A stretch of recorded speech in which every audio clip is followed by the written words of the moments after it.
This session is titled A New Generation of Sustainable Housing Communities.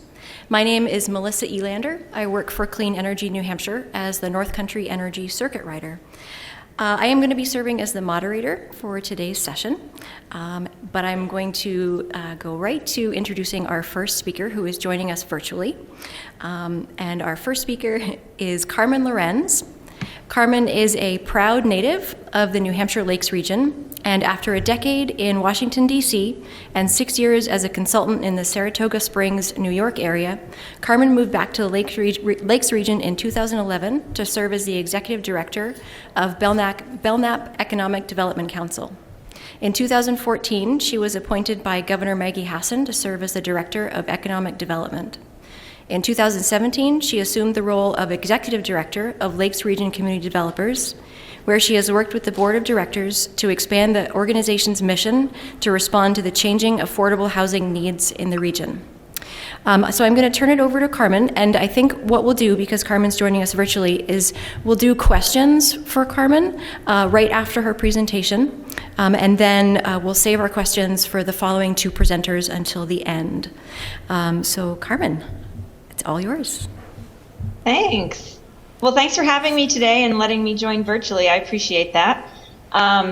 Before I start talking about some of our projects that we've done, I thought I'd give you all a little bit of background on Lakes Region Community Developers. We are a nonprofit developer of affordable housing, and we've been around for about 30 years. We started out in Laconia, but in the early 2000s, we expanded our footprint. So now we cover all of Belknap County, and we go all the way up to Plymouth, so a little bit of Grafton. We go over to Wolfboro and Ossipee area, and also down into the Franklin area. So at this point in our history, our portfolio is made up of 366 apartments in 6 different towns in the Lakes region. And we provide housing for about 700 people up here in the Lakes region. And we love doing anything, green building, sustainable building, energy efficiency, renewable energy. We love it all. It's great for the environment, but it's also great for our tenants, and it's great for our finances. So we're always looking to incorporate whatever we can, any project that we're working on. I can say that, from a financial perspective, I think we look at it as if our tenants are doing well, then the property is going to be performing well.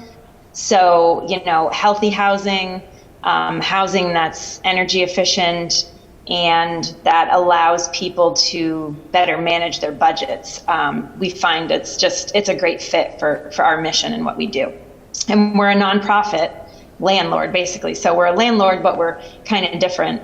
And we're not trying to make money off of our properties per se. Most of them we budget for them to break even every year. And so if we have a lot of tenants who are struggling to pay the rent because they've got a huge utility cost burden or electric burden, that's not good for the property, it's not good for us as an organization. So again, we just love doing stuff like this. And I thought I would just share a couple of examples of what we've been able to do. So just bear with me 1 second while I share my screen and get things set up so that you can see my slides. I only have a couple.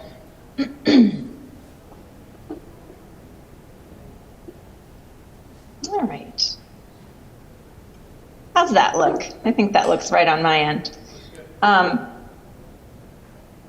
So one of the projects that I really wanted to share with you today, because it represents the pinnacle of what we've been able to do as an organization when it comes to green building, is Guilford Village Knolls 3, which is in the town of Guilford, as I'm sure you guessed.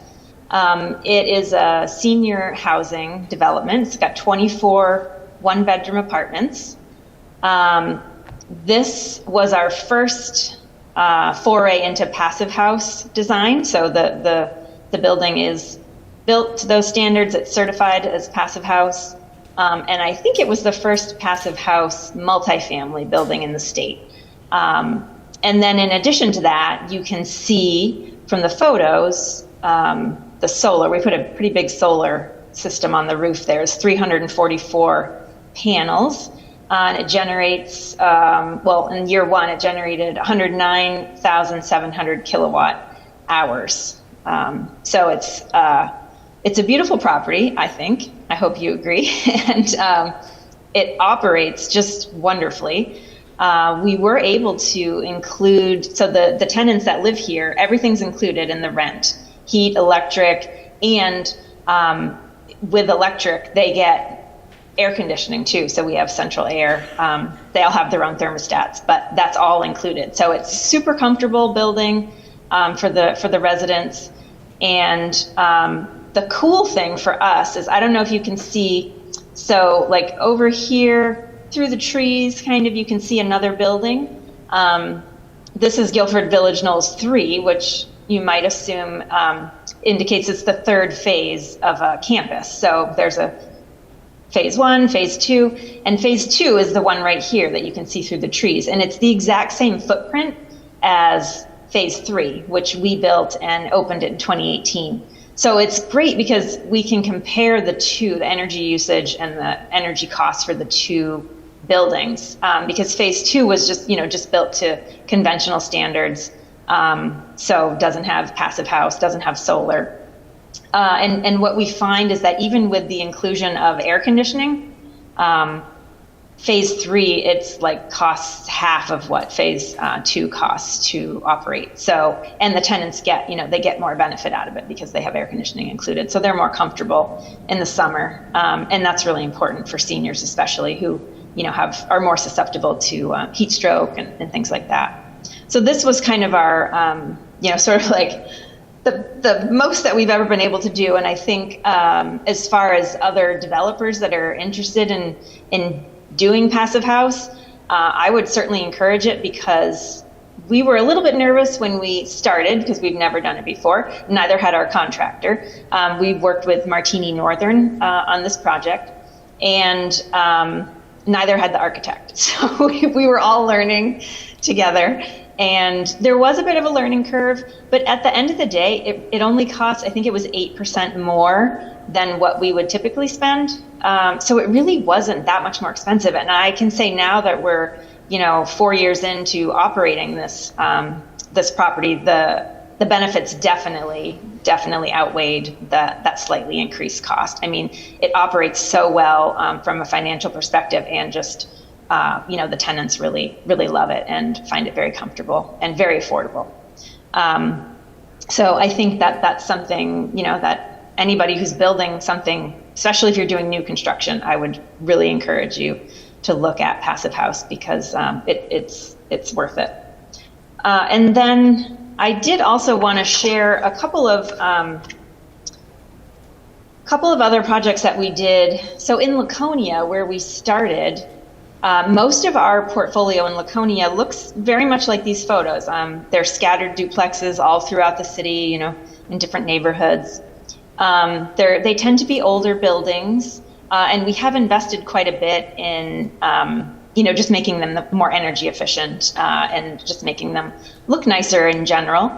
But what we did in, I think 2018 and 2019, we used the PUC had the low-income solar program, and we were able to use that in addition to some financing through CDFA's Clean Energy Fund to put solar systems on 12 different duplexes in Laconia. So the one over here that's got these two buildings that look the same, this is our Avery Hill development.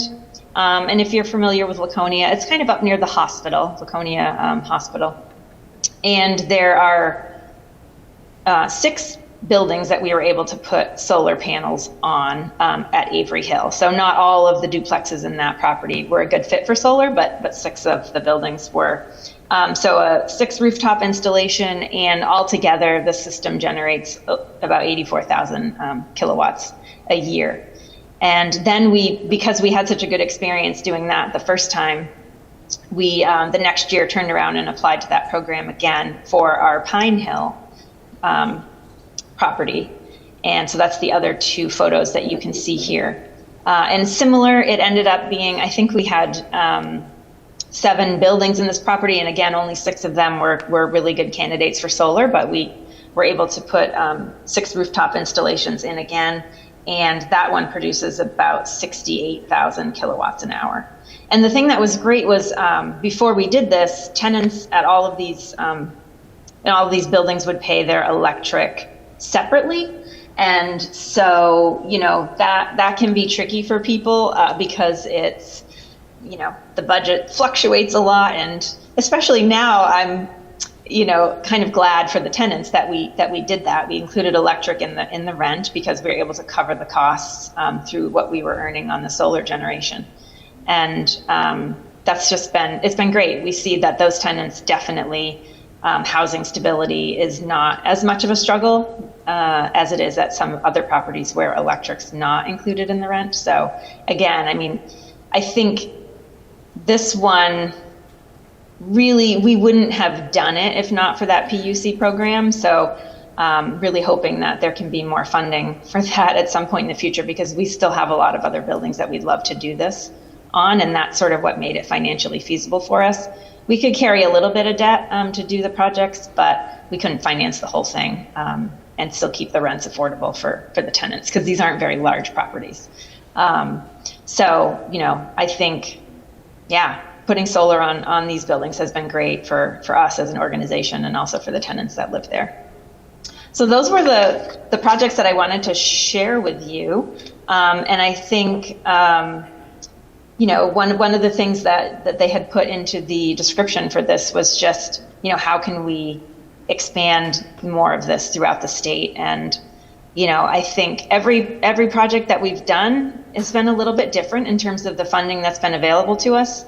So on the Guilford Village Knolls 3, that was new construction, and we were using the federal low-income housing tax credit for most of the funding came from that source for that development. But we also had some other, subsidy from New Hampshire Housing and Community Development Block Grant. And then we actually used a loan from the Community Loan Fund to finance most of the solar system. So that was really helpful there. I don't know if that's still an option for people, but I would encourage folks to inquire about that if you're interested. And then again, that PUC program, the low income solar program, was really the impetus behind us doing those scattered projects. So I think figuring out how we can get more funding for those kinds of grant programs to, at least for nonprofit developers like this. I don't know how the numbers work out if you're doing market rate housing and you can afford to take on more debt. Maybe that would make sense for you as the owner or the developer. But it doesn't really for us, just because our rents, we try to keep them affordable for people who don't have a subsidy, because most of our tenants are single income households. I would say if the income is about $35,000 a year, that's probably on the higher end in terms of the tenants in the Laconia market that we're serving. So they really can't afford rents that are much higher than like $900. So we're kind of limited in what we can charge and what we could carry for debt because of that. So I'll stop there, and I'm happy to answer any questions if anybody has any. But thank you again for having me. Thank you, Carmen. Real quick question: did you do any energy efficiency upgrades on the scattered solar arrays before installing the solar? Yeah, we had previously done a lot of that kind of work. We did a big portfolio strengthening initiative several years ago. So, we raised like over $1 million and put that into a lot of those older properties so that we could do some of those energy efficiency upgrades and, updating heating systems and insulation and all of that. So, yeah, because that's always your low-hanging fruit is the energy efficiency. I think it's usually the more cost-effective stuff to do, easiest stuff to do. So we do try to start there if we're looking at like an older building. Great, thanks. Any questions for Carmen? Yes, we're gonna hand you a microphone if you don't mind. Josh is gonna come around. So hopefully Carmen can hear you. Hi, Carmen. I'm Paul Bemis. I'm the Energy Chair for Bristol Energy Committee, not too far from you. I think I've spoken to your organization before. Heating sources. You talked about electricity. You talked about electricity being included in the rent in some of these properties. You talked about air conditioning in Knolls 3, but you didn't refer to heating. Are you using fossil fuels or not in those buildings? I couldn't quite make out the last part of his question. I know he's talking about heating. Yeah, what kind of heating are you using? Are you using fossil fuels in those buildings or not? Are the heat pumps in Knolls 3? Oh, yeah. On Guilford Village Knolls, it's all electric, so there's heat pumps on that property. And Air source, do you know if they're air source or ground source? Do you know if they're air source heat pumps or ground source heat pumps? Did you drill wells? Oh, sorry. I think they're air, yes. And the others? The other buildings are on natural gas, so they have natural gas furnaces.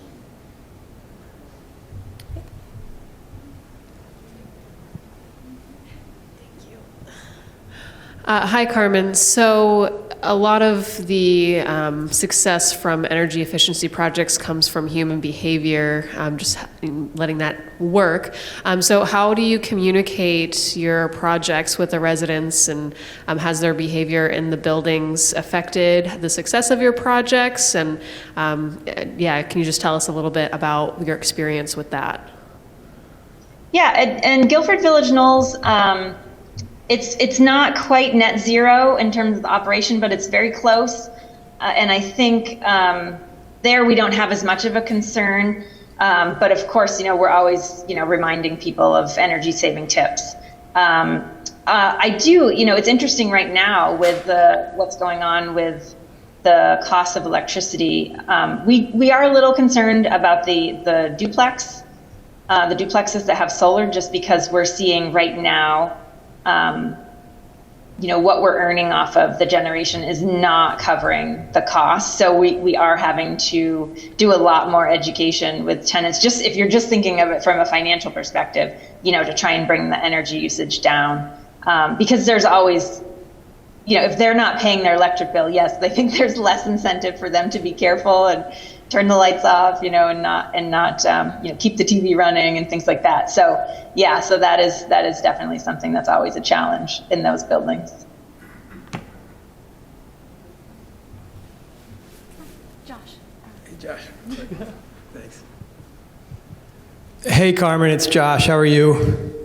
Hello. Quick question for you. So the LMI solar projects that you've done, it sounded like you may have said that the electricity was included in the rent, but we've always run into not being eligible for those projects because we cover all the utilities. I just wonder if you could clarify. Yes. No, we did. When we applied, we had to demonstrate that there would be a financial benefit for the tenants.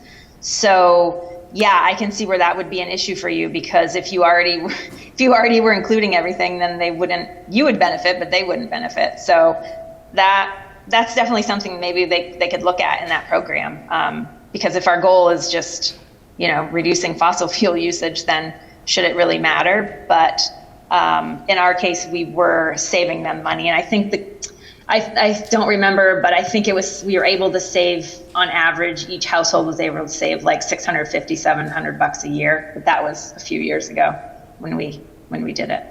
Thank you. Sure.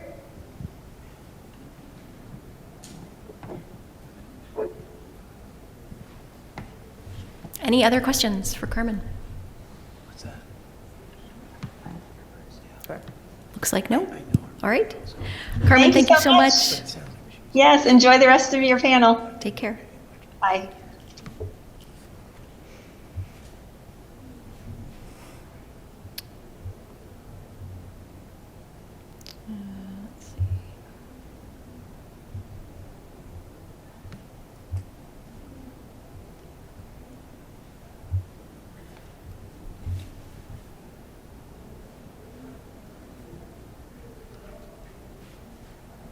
Okay, our next presenter is Josh Meehan, who is the Executive Director of Keene Housing in Keene.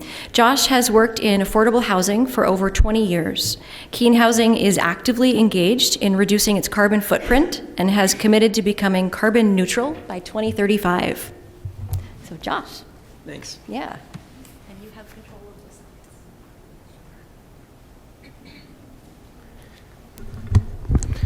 Hi, everybody. Thanks for coming. Like Carmen, I thought I would start with sort of a brief description of who we are to give everybody context for what it is we're trying to do and what we can do, et cetera. So Keene Housing is an affordable housing provider in the Monadnock region. We're also the housing authority for the city of Keene. Between our voucher programs, which we administer in our capacity as a housing authority, and the units that we own, we serve over 1,000 families. And the majority of our residents, and this might be important later, are what are defined as extremely low income. So this means they earn 30% or less of the median income for our area. So for example, an elderly household that we serve, their income is probably around $13,000 or $14,000 a year, depending entirely on Social Security or disability payments. And our working families, closer to the low 30s, but still extremely low relative to their household size. And we have properties in Keene, we have properties in Marlborough, we have properties in Swansea, and our voucher program goes further out. But for the purposes of today, we'll focus on the stuff that we actually own. What makes us a little bit different than most other housing authorities is that we participate in a horribly named program, but one that is really, really powerful and helpful to us. It's the Moving to Work Deregulation Demonstration, or MTW. And what that means for us is that we have broad regulatory flexibility, a set of really powerful waivers to the regulations that ordinarily apply to a housing authority. So that allows us to be very innovative around our policy making and our administrative choices. And it also allows us to be much more aggressive in terms of our development and preservation strategies than most other housing authorities can be. And this last thing is just like, hey, we think we're okay because we're the first accredited affordable housing provider in New England. So I just mentioned that so that like you get some context, like we're not completely crazy and making this stuff up. So we really focus at Keene Housing on our energy costs and our consumption. And the big question, I guess, initially from the context of a housing authority, which generally is not well funded, and notwithstanding the moving to work flexibility, we still have a pretty massive regulatory scheme that we have to deal with on a daily basis. So why do we focus so much time and energy and resources on energy and looking at our portfolio from an energy consumption and savings perspective? Well, what it really boils down to is direct benefit, both to the people that we serve and the people on our waiting list. So for context, we're a city of about 25,000 people. At any given point, we have 2,000 households on our waiting list. So the number of people that we are not serving is profoundly high. And we need to be as creative as we possibly can to find ways to save money so that we can serve more people. So that's the developing new housing. And our housing stock, the 600 units that we own, the age varies from 100 years old to 15, but the majority of it is in the 50 to 60-year-old range. So anybody here who owns and manages multifamily housing knows stock that old has a lot of demands. And as energy costs continue to rise, we really need to focus on the simple stuff, the building envelope, the energy efficiency, but then we also need to focus on making our own. So that's the preserving existing housing stock, because if we can't maintain what we have, we're going to have a net loss of our stock. And then finally, services for residents, because as a housing authority and as a mission-driven nonprofit organization, we do a lot more than just provide a safe and affordable place for people to live. We have a whole host of supportive services that we deliver to people, in part because a third of the people we house are elderly or disabled, so they have pretty serious needs, and we try to help those as much as we can. So when we think about energy savings and when we think about energy policy from the state's perspective and how the state thinks about funding energy efficiency programs, there's a direct effect between those choices made at the state level and how many people we can serve and the quality of service we can provide to them. There's really a straight line. So we set up a series of goals for the organization starting around 2013, 2014, when we really turned our attention to energy. So we entered the Better Buildings Challenge, which is an EPA and HUD program that some of you who own multifamily might be part of. And through that, we made a commitment to energy reduction and water reduction, 20% reductions in each by 2025. And as you can see, we knocked the water reduction out of the park really very quickly. And that was the simple stuff, the toilet flappers, making sure that they're changed out, and then looking very carefully at our water bills, because the accounting staff just was paying the bills and nobody was tracking over time what those bills were telling us. And it turned out we had some big leaks that could have been there for years that nobody knew about. And once we started putting the different people in the organization together to think collectively about the implications of our bills, we started to be able to find some things that we could deal with that wound up saving us quite a bit. The energy reduction side has certainly proven to be much more challenging. We do have a 5-year strategic plan that the board and our staff and our community collaborate on to put together every 5 years. And energy efficiency is really important. It's its own section in there. And our own capital plan, we have a 10-year capital plan, 5-year capital plan, annual capital plan that all feed into one another. And we indicate on that plan everything that's an EE item so that we have special attention called to it, and we track that very closely. And then, as we said from the beginning, we have committed to being carbon neutral by 2035. We've got 3 solar arrays done already. We've done a number of retrofitting, and I'll talk about this in a minute, retrofitting of our properties that had old electrical systems, heating systems from the 70s and 80s, and putting in air source heat pumps, swapping those out with air source heat pumps. And so we're getting there, but whereas Carmen was just saying that she could get into the LMI community solar programs, we can't, because we provide the utilities to our residents. And I'm happy and hoping that there might be a conversation about that later. But we know we're delivering a direct benefit to our residents. Their rents are adjusted to account for what their energy use is. We just happen to be the ones who pay the bills, but they're still customers. But nonetheless, we're cut out of that program, which has been incredibly frustrating for us and has really hamstrung our ability to realize the savings in the retrofitting projects that we hope to achieve. Oops, wrong direction. So really quickly, this is what the process has been for us. In 2013 and 14, we benchmarked the entire portfolio. So we kind of knew where we were relative to other buildings of like type and location.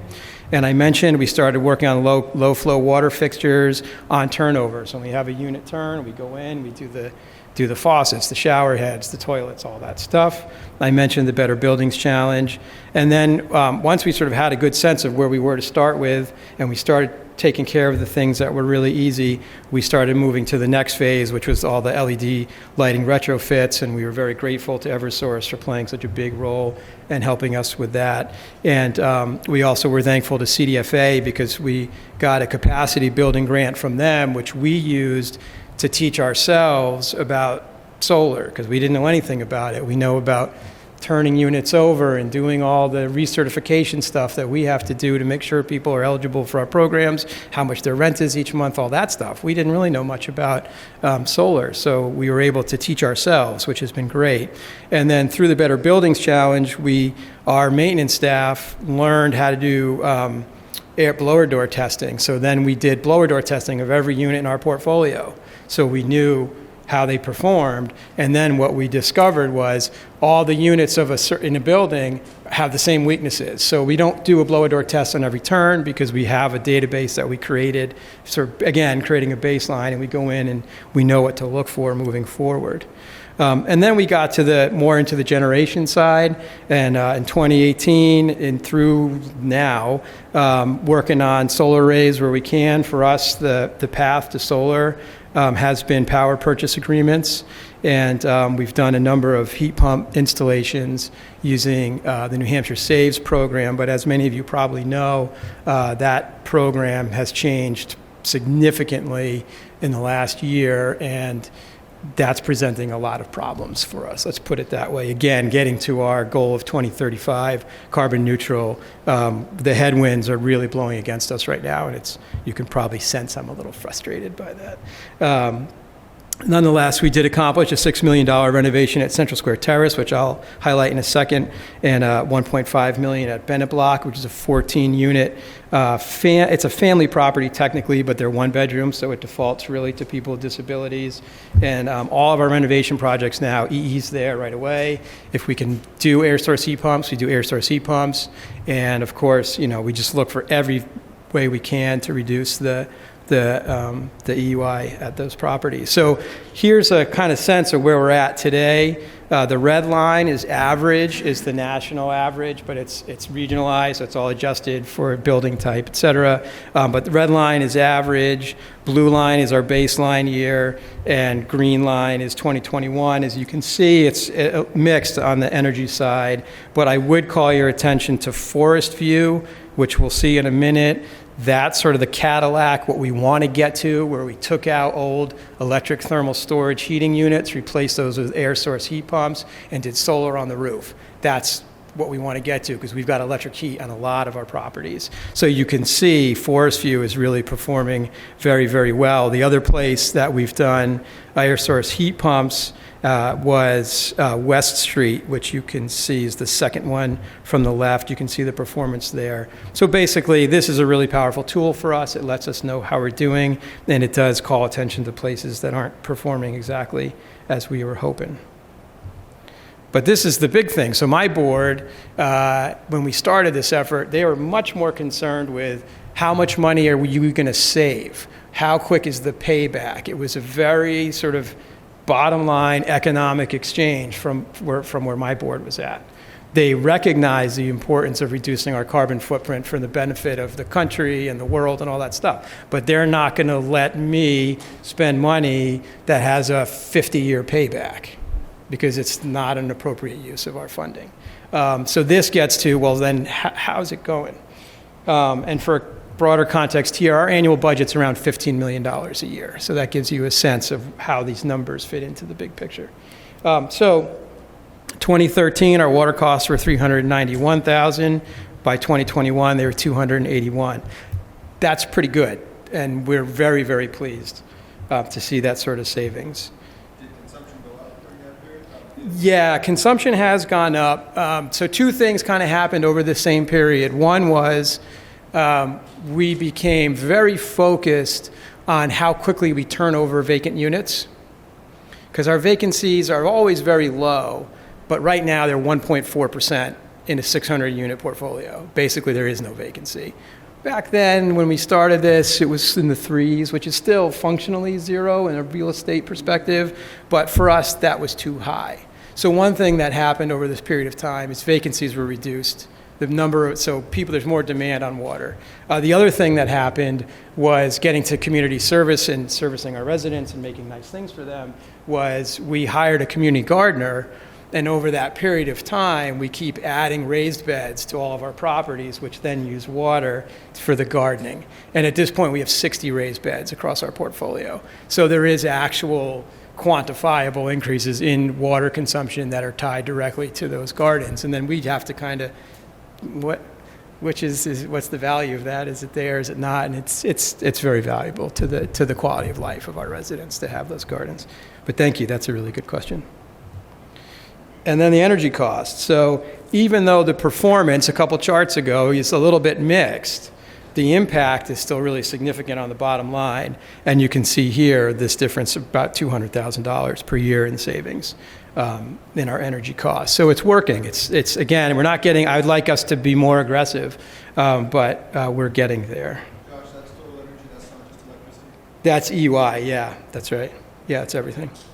And so we have propane, we got a little bit of propane, we got a little bit of natural gas, and we have one property with oil. And if I were to ask you for one dominant parameter that caused that number to change, was it heat pump versus? It was heat pump, yeah. I would put it on heat pump just because the scale of the Forest View project is large enough that it makes a big enough difference. Yeah. I believe they are. Yeah. Yeah. Yeah. Yep.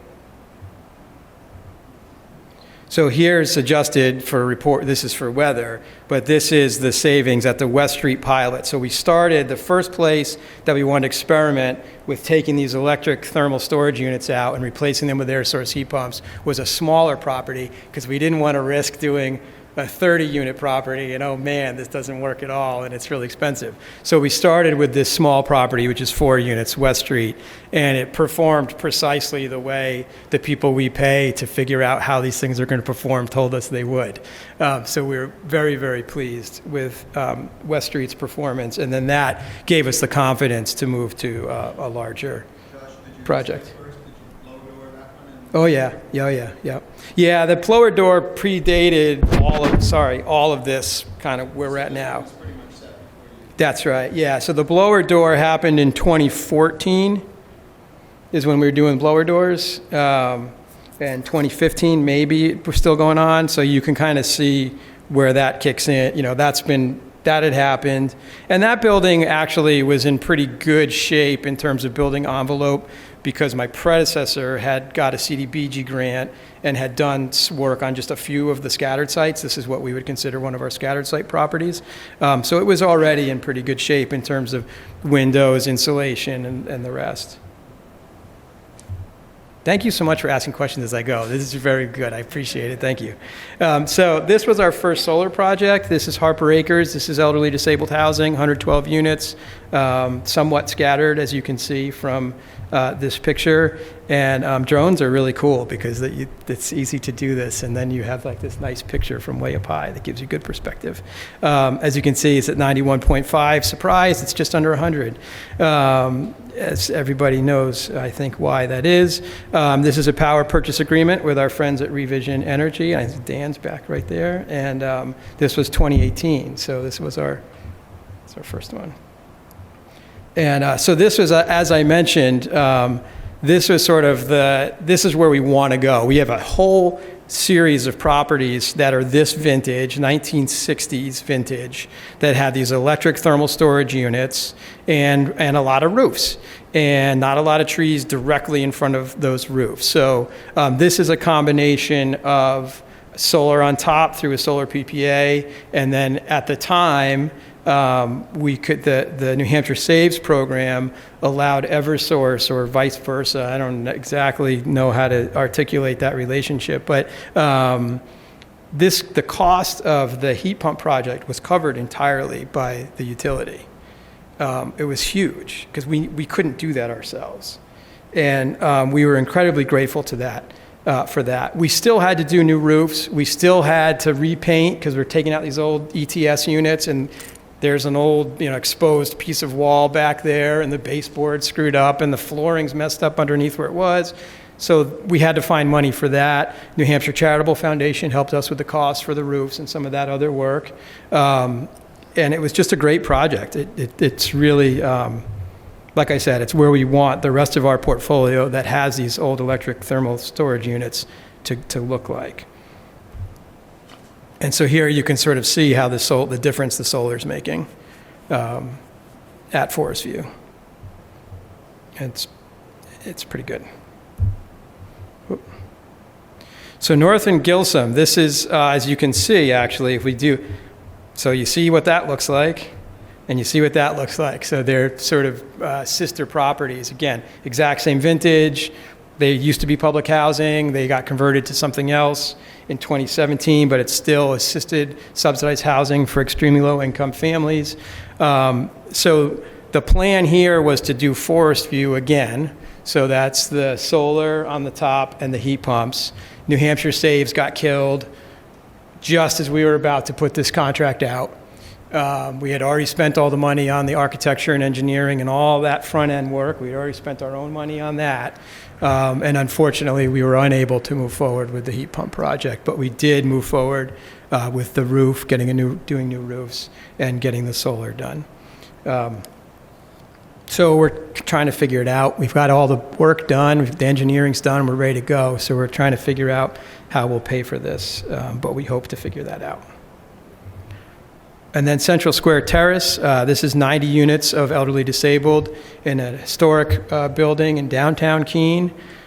This was the craziest project I've ever been part of. So it's 90 units occupied at the time by elderly disabled residents. We had to move 7 stories worth of residents out, do the work, and then take the stack of residents that were here and move them into these new units and keep going. COVID hit in like week 4 of this project. So we had an active construction site occupied by extremely frail people, and there was no stopping it. It was a tax credit project, so we had to get the units delivered by a date certain or we were in really big trouble.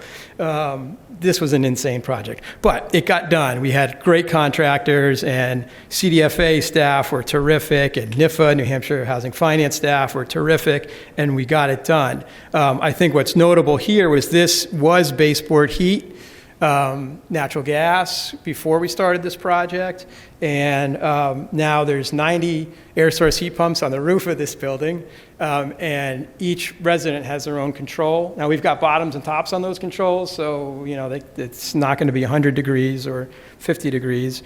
But we did leave the baseboard heat there as a backup if we ever get so cold that the heat pumps start to have a little bit of trouble with the cold, but so far that hasn't happened.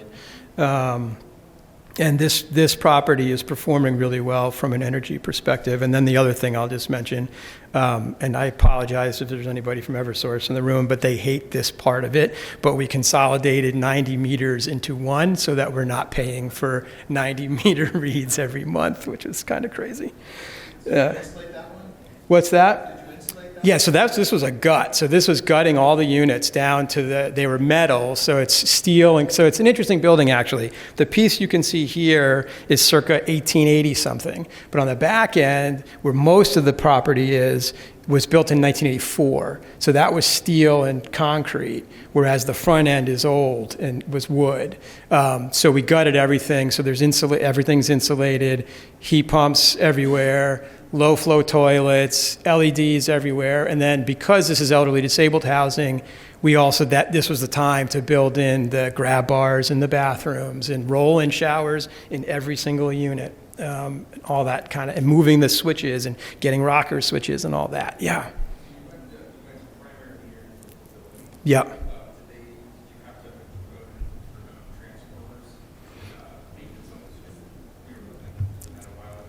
That's a good question. I don't remember who owns the transformers, but I know that we were allowed to play around with them because we didn't have quite enough money to put in generators, but we were able to build the capacity off the transformer for generators. So I don't know if that answers the question. I should remember, but I don't. We did have to apply for a waiver to consolidate the meters, but we were able to demonstrate that the value of the project exceeded 50% of its value, at which point they have really no choice but to approve the meter consolidation. Did you foam it or did you use fiberglass? I don't recall. That's a great question, but if you want, I can get you that answer. So that kind of walks through what we've done and where we've been, and I think I've tipped my hand a little bit to what our challenges are. So the New Hampshire Saved sort of being waylaid and then sort of saved last year created a $1.3 million hole in our capital budget last year. So as I said, we didn't move forward with the heat pump project at North and Gilsum that we had planned. The other piece of that money was a property that burned, so we have no choice. We've got to do the work, and it's just been demolished now. So we're just kind of scrambling to find the money to do the energy part of that project.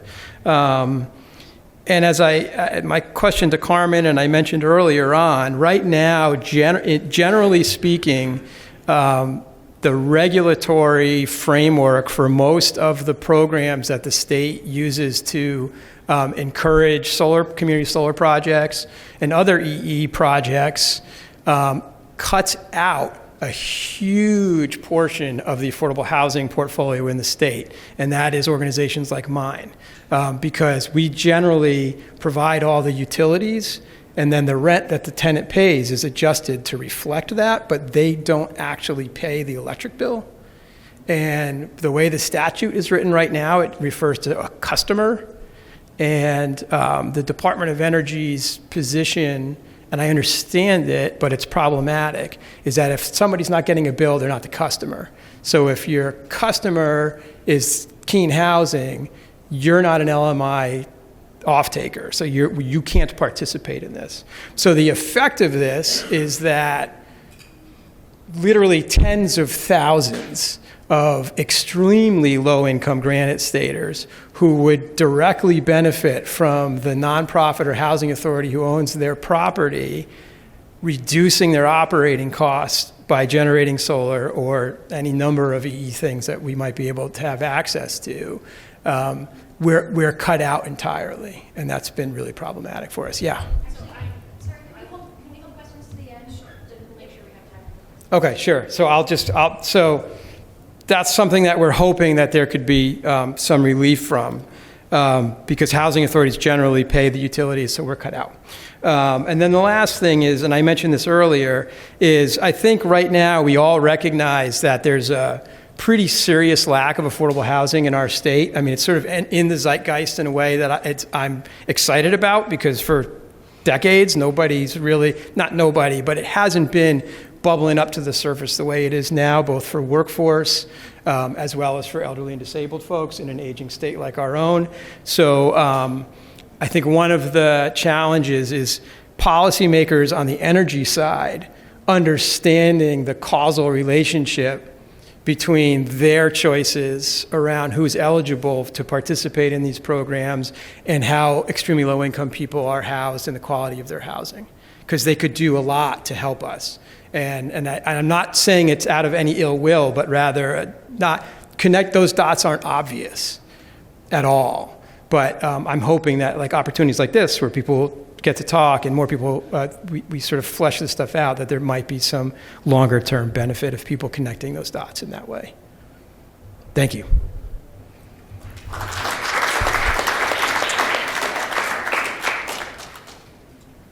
Great. Okay.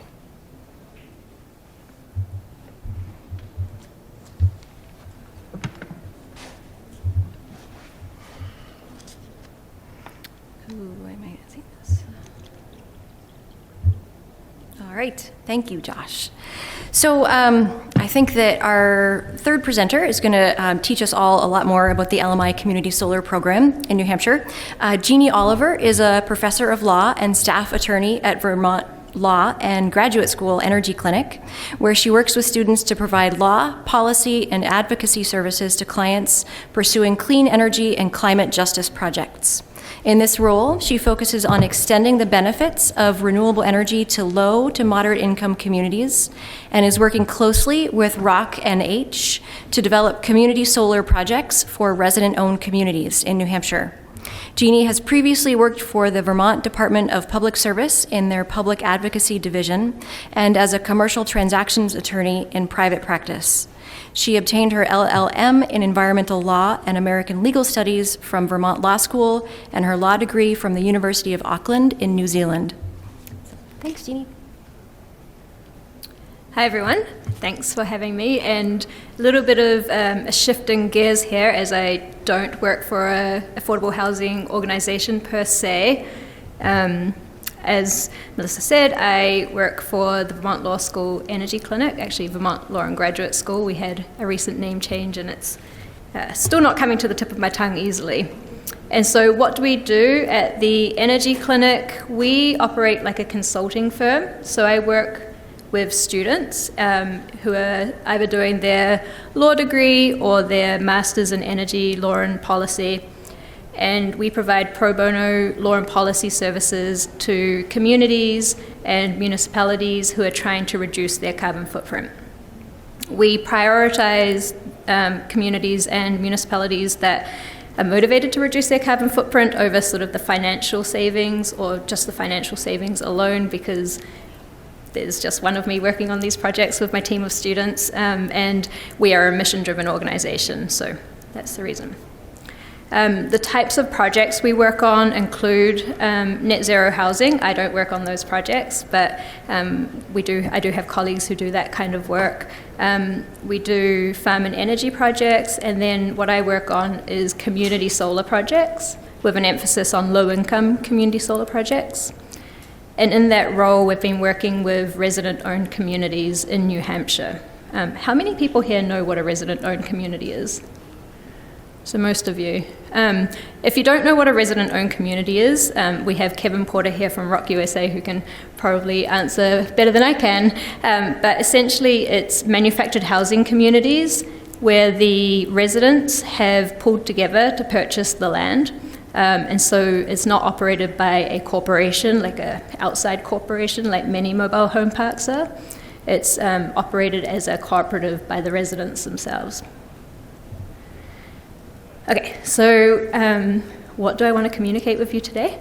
I want to talk a little bit about some of the barriers to low-income community solar. There are many of them. You've heard some of them today. And then I'm going to talk about resident-owned communities as an opportunity to overcome those barriers, or at least some of those barriers. And you'll see that some of the challenges that we have with mobile home parks are similar to what affordable housing communities are working with, and some of them are a little bit different. I'll give you an overview of the 4 projects we have in the works at the moment, and then I'll give a very quick overview of what it looks like to develop one of these projects. So when we talk about barriers to low-income community solar, there's generally 3 key barriers that we have in mind. Financial barriers is sort of the obvious one. The upfront capital for a solar project, as the previous 2 speakers have mentioned, they're quite expensive, and if you don't have the savings to contribute in the first place, it can be difficult to realize one of these projects. Other financial barriers include our tax laws in the United States. So one of the great incentives for solar is the investment tax credit, and not sure exactly how the Inflation Reduction Act is going to impact this for our projects, but until recently at least, it's been very difficult for low-income communities and nonprofits to take advantage of that subsidy. And then just sort of credit issues as well. The second main barrier that we encounter for low-income community solar is siting issues. So a lot of low-income communities may be renters, so they don't own the land. That makes it difficult to install solar. They may not have roof integrity. So the previous 2 speakers, they've had very good roofs. They've replaced some roofs to have rooftop solar. With mobile home parks, we're often not dealing with those sorts of roofs. We need land for ground-mounted solar, and so that can be a real challenge, especially with traditional mobile home parks or manufactured housing communities where the residents don't own the land. And then a siting barrier that we've come across more recently is just municipal zoning, especially in New Hampshire, where permitting for solar is at the municipal level. A lot of low-income housing is developed as cluster developments, which are often subject to development restrictions, which make it a bit harder for solar. And then the third one, which is a little less obvious, is informational barriers. And when I say informational barriers, I'm really talking about the fact that oftentimes solar developers aren't marketing to low-income communities. It's not sort of at the front of their business model, perhaps. There's, again, coming back to the financial side of things, a financial risk in some cases. There's trust issues. And then there's just the sort of stereotyping and misconceptions that solar is something for wealthy people. So, resident-owned communities. We, working with Rock USA and Rock New Hampshire and the Community Loan Fund, identified some opportunities through resident-owned communities to overcome some of these barriers. With respect to financial barriers, the New Hampshire Renewable Energy Fund grants, so both of the previous speakers have referenced these. These are the grant funds that are available for low-income community solar projects. So, unlike in Keene's case, where they have trouble opting into these programs because they are paying the utility bills on behalf of their residents, mobile home parks, or ROCs in particular, the residents each have their own meter. They're a customer, so they qualify for these grants. And we've been very lucky working with the Department of Energy to receive these grants. Group net metering and the low-income adder. So There's the grants, and then there's a low-income adder in New Hampshire, and both of those things have worked really well for the resident-owned community models. And then with the Community Loan Fund, there's access to low-interest loans to help fund some of these projects. And then we've also been doing some work with solar developers who have impact investors, and that also can really help with overcoming the financial barriers. Haven't overcome all of the siting barriers. We're working on it. But one of the really important things about resident-owned communities that I've already mentioned is that the community itself owns the land, and oftentimes they have a spare lot or some land that is suitable for housing a solar array, a ground-mounted solar array. And with this, we've been able to use group net metering for these projects. And then the informational barriers is where resident-owned communities really shine. It's a network of communities. They're supported, again, by ROC New Hampshire, ROC USA, the Community Loan Fund. And it's been an opportunity to do something called seeding. I don't know if that's a technical word or not, but basically we started with our first project. Word got out. Another ROC reached out to us and said, hey, heard about the Mascoma Meadows project. Could we do that? Word got out, and then another community reached out to us, and that's really awesome. Like, it's sort of overcoming those stereotypes of solar's not for us. We don't, this is something for other communities. All right, so I know there's a lot of writing on here, but we basically have 4 projects in several phases of development. So our first project was the Mascoma Meadows project in Lebanon, New Hampshire. We did that with Revision. All 4 of these projects, by the way, received grant funds from the new, Department of Energy. So the Mascoma Meadows project is a power purchase agreement model. I know we've talked about that a little bit with the other speakers. It serves 45 households, and at the end of the day, until recently when rates went up, those households were receiving approximately $20 a month as lot rent reductions. The lot rent reduction is an important component of these projects, or it has been in the past. The reason, even though these, the residents at these communities have their own utility meter and their customers, the way group net metering used to work in New Hampshire is that the host would receive a check from the utility, and then the host would cut individual checks to each of the off-takers. In our case, instead of cutting checks to each of the off-takers, the host, which was the resident-owned community, the cooperative, would give a monthly lot rent reduction. And that meant it's not counted as income, because there is a risk that it would be counted as income if you're cutting checks. And it just reduced their expenses. This has changed a little bit with on-bill crediting, which came into effect in a couple of years ago. I forget. COVID has got my timelines all screwed up. So before COVID, but 3 of our projects are using lot rent reductions. So then we did the White Rock project in Tilton, New Hampshire, and that is a turnkey model. So the community owns it. It's not a power purchase agreement. Serves 23 households, and they're getting some of their credits as a lot rent reduction and some of it as on-bill credits. And the reason we did that, it sounds really complicated, it is. When we applied for our grant funds, we said we were going to do a lot rent reduction. In the time between applying for the grant funds and receiving the grant, the law changed, and we could opt into the LMI adder, so the low moderate income adder. It's an extra 2.5 cents a kilowatt hour, only if we opted into on-bill credits. So this adds a little bit of complexity, administrative complexity to this project. And we have the same problem with our next project, Aberdeen West in Stratham, New Hampshire, because we had also applied with lot rent reductions as the model, and then the law changed in the intervening period. That's a 62 kilowatt project, also turnkey, serving 23 households. This project has encountered significant siting barriers. We're in litigation at the moment. This goes back to some of those municipal barriers to community solar, particularly in low-income housing developments, hoping that we're going to have a favourable outcome. We shall see. And then our most recent project is the Pine Hill project in Conway. This one has the green light. There will be no siting barriers.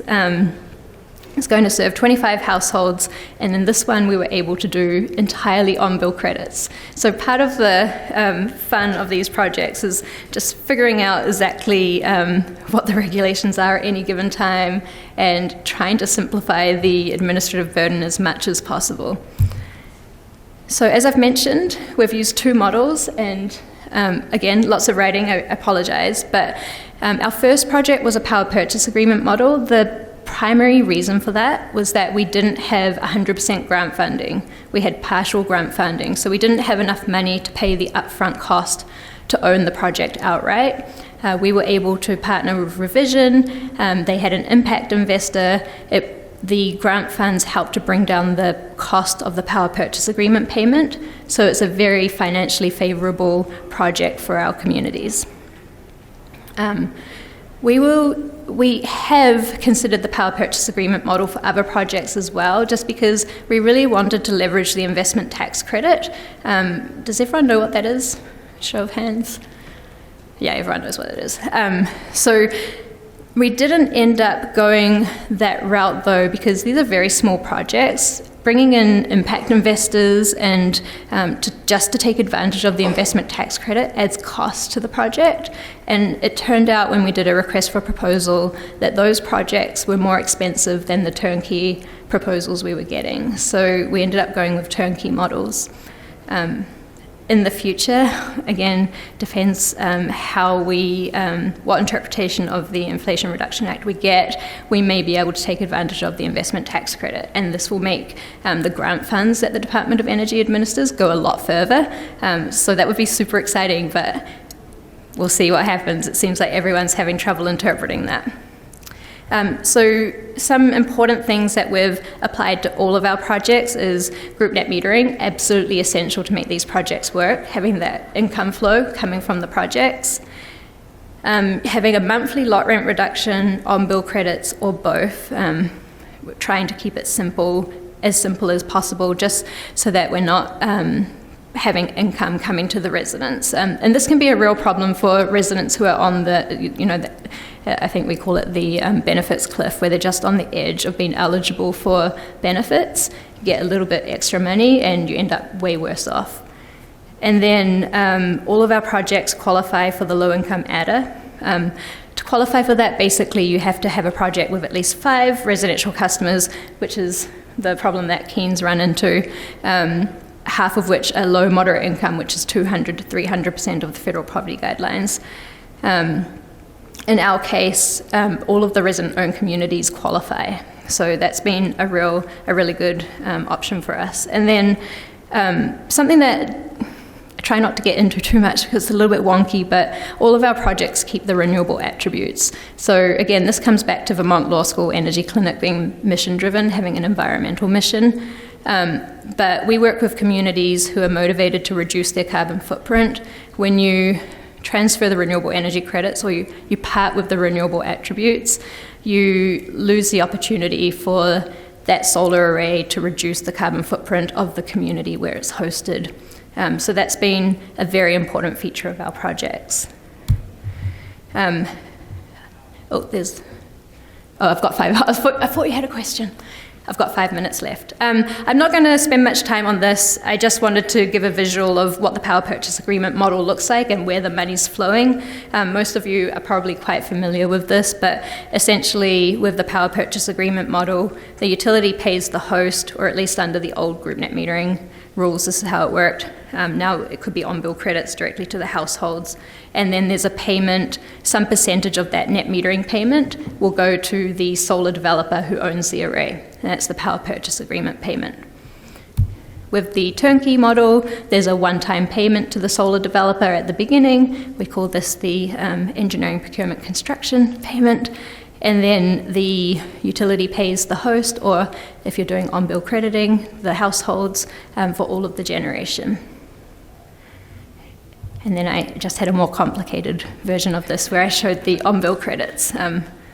But And so just to sum up what we do at the Energy Clinic when we're working with a resident-owned community, and again, I just want to emphasize how important partnerships are. We don't do this alone. We do this with ROC USA, ROC New Hampshire, Community Loan Fund, Clean Energy New Hampshire, a whole host of stakeholders, and my students who get a lot of credit for this. But at the very beginning, we're doing site due diligence and community due diligence. So we don't want to come in and impose our values on a community. We want to work with communities who are motivated and want to reduce their carbon footprint and do a solar project.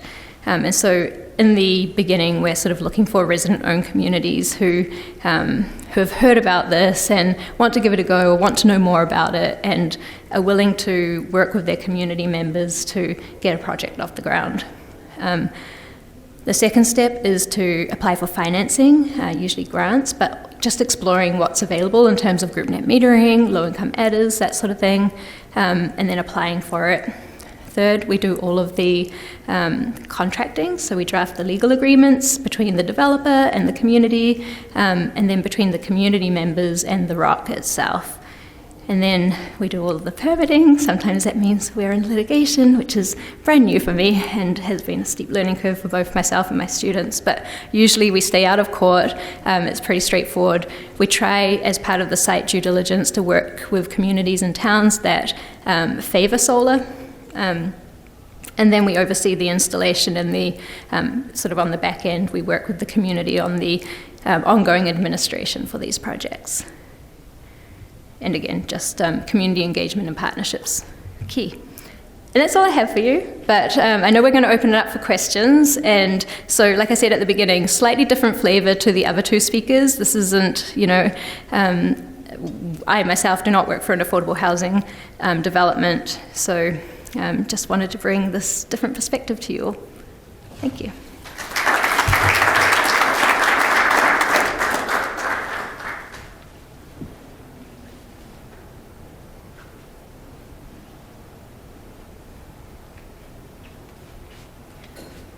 Okay, thank you so much. Thank you, Jeannie. That was really interesting. We are going to open it up to questions, and if you could use the microphone, that would enable the folks watching the recording to hear the questions also. Yes. Thanks. And that does work. Yeah. Hello. Just seeing if any success with working with towns or even in the communities for either side for siting land, vacant buildings, possibly, like a mutual benefit between either towns or state. Like there's tons of vacant land all over, or vacant buildings in some instances, and at least getting the properties or sites for these projects. Has there been any success in working with your local municipalities for setting up these projects? Thanks for that question. So far we haven't needed to look at that option. Our Mascoma Meadows project was pretty interesting in that the solar array, the area where we sited the solar array was owned by the church next door. And in that case, the church ended up donating that land to the resident-owned community, which was really awesome. For our other projects, the resident-owned community has had sufficient space for the solar array.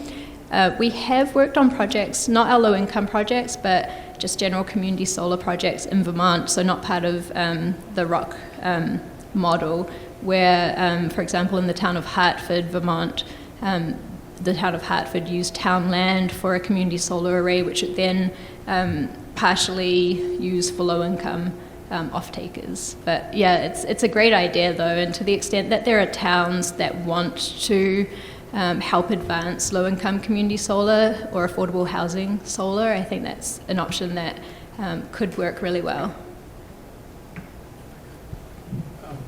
Yeah, in Keene, our city has a goal of carbon neutrality by 2030, I think, for at least for what it owns and manages. And we actually partnered with them. They had the land, and we were going to do a project, an LMI solar project, but our application was denied because our residents aren't customers. But the city is fully engaged and has been a good partner. Just in the back, it looks like Josh. Yes. Thanks. Thanks. Yeah, I understand what seems to be going on here that both of your organizations are involved in is creating a situation where low and moderate income people, elderly, disabled, vulnerable people of various kinds can benefit from the energy transition, which otherwise would be, in a sense, captured by affluent people who own roofs. So I'd like to flip it around and ask, how is the energy transition benefiting from the inclusion of those people? I mean, how are the politics of solar, of mini-split heat pumps and all that, how are they changed by the adoption of that technology by the populations you serve? Well, that's a really cool question to flip it on its head like that. I got to think about it for a sec. On the public policy side, I don't know, it's hard for me to quantify that. But I can say at the local level, we are almost early adapters in our community. And I think it's been an eye-opener for other folks in our community to see mini-splits all over the place suddenly, like see this explosion of mini-splits. And then we get questions. How do those work? I hear when it gets really cold, those things don't heat your house. What's going on with that? And so those are conversations that we sort of have in the community. And of note, our own maintenance crew were very suspect of this stuff when we started, I think, generally, not universally, but generally. And these are moderate income homeowners, our maintenance crew. And all of a sudden, they're getting air source heat pumps. And all of a sudden, they're looking at solar, and they're intrigued by the notion of reducing their reliance on the grid. So I don't think that answers the politics question, but I do think it shows at the for lack of a better term, at the grassroots level, like people are taking note and it's intriguing to them and they're starting to pursue that in their own ways. And I think from my perspective, this goes back to seeding. We need everyone to be part of this transition. We're not going to get there if we only have a certain part of the population that's committed to renewables. And if we have communities, lower income communities, who typically aren't seen as adopters of renewable energy, paving the way and being a model for other communities who can sort of see themselves reflected in this revolution, then I think we get more people on board to carry us to that net zero goal. And I think, personally, I hope that this helps us to sort of move the renewable energy transition away from a political movement as well. Like, this is something for everyone. It shouldn't be split along party lines. So, and I think that there's a real potential for that. In fact, what you are really is early adopters of it. Couldn't we scale it? I mean, why can't we move this up from low, moderate income into first-time home buyers? I mean, we've got all of my kids who are well-educated are struggling first-time home buyer. Why can't we take the same model and apply it? Resident-owned community, community-owned, community solar, passive solar home, community. Aren't the lessons that you're learning scalable to a new way of thinking about community building that allows us to implement some of this work instead of doing it one off at a time? Isn't there an economy of scale here a little bit that we might be able to learn from the work that you've done? I know the tax advantage may not be the same, but aren't there lessons here that we can learn, I think, to your point? Definitely. I think this is very scalable. The work that we do in Vermont, for example, so it's not our low-income projects. We do community solar projects that anyone can buy into, and we have a lot of first-time home buyers, young farmers. They seem to be particularly interested in being part of community solar projects. So yes is the answer to your question. And resident-owned community, resident-owned land where you have the land and then you amortize that cost over multiple homes and so forth, that part too. I suppose that could be true, yeah. I've seen examples of this in the farming. I can't speak to this sort of more broadly, but I have seen examples of this in the farming community in Vermont, just around where our law school is located. We have some really innovative groups of people who have pulled together to buy farmland for young farmers who haven't inherited the farmland from generations of farming and have found it cost prohibitive to get into that sort of farming. I was going to say industry, but it's the wrong word. But for example, there's one in Tunbridge where they did just that. It was a collaboration between a group of farmers who pulled their money together and then the Vermont Land Trust, and then also a solar developer who purchased an option for the land to lease the land, and that the option payment helped to buy down the purchase price of the farm as well. So this stuff is happening. I see people really motivated towards it. It's not really probably happening on a large scale yet, but definitely scalable. So unfortunately, we are at time. But can folks follow up with you both afterwards? Okay. Thank you so much, everybody, for attending. I thought this was really interesting, and I hope you enjoy the rest of your day.